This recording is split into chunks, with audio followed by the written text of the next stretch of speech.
महाराज जी, आपके चरणों में कोटि कोटि प्रणाम। महाराज जी, अगर कोई साधक अपने गुरु दर्शन में तड़फ रहा हो और दूरी के कारण कभी कभार आ पाने की स्थिति में, तो गुरु दर्शन के लिए हो रही वीर्य वेदना को कैसे शांत करें?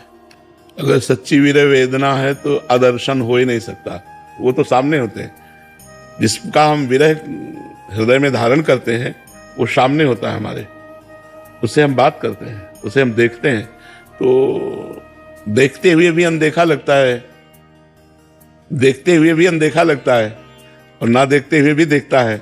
यही प्रेम की महिमा है। दूरी प्रेम में नहीं होती। प्रीतम लाखों कोस दूर बसता हो तो भी वो हमारे हृदय में रहता है, हमारे माइंड में रहता है, हमारे नेत्र में रहता है। आप देख लो ना। और अगर प्रेम नहीं है तो नजदीक रहते हुए भी दूरी है, और प्रेम है तो दूर रहते हुए भी नजदीक है। हमारी बात को समझने की चेष्टा करना। जो मिलन में तड़पन होती है मिलन के लिए, और जब हम मिलते हैं तो वो सुख नहीं होता। तो हमें लगता है हमारी तड़पन सुरक्षित रहनी चाहिए। तो भगवान अगर हमें विरह देते हैं अपना या अपने स्वरूप गुरु का, तो हमें उसे बर्दाश्त करना चाहिए।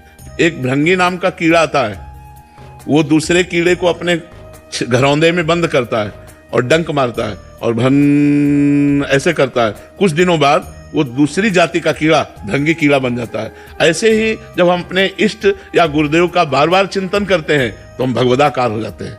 जो ब्रह्म को जान लेता है वो ब्रह्ममय हो जाता है। तस्मित तज्जने भेदा भावात, भगवान और भक्त में अभेद स्थिति हो जाती है। तो यदि हम गुरु का निरंतर चिंतन करें तो जो गुरु के हृदय में चल रहा है वही हमारे हृदय में चलने लगे। गुरु हमारे माइंड में बैठ जाएगा, नेत्रों में बैठ जाएगा, हृदय में बैठ जाएगा। तो हम धन्यवाद देते हैं विरह को।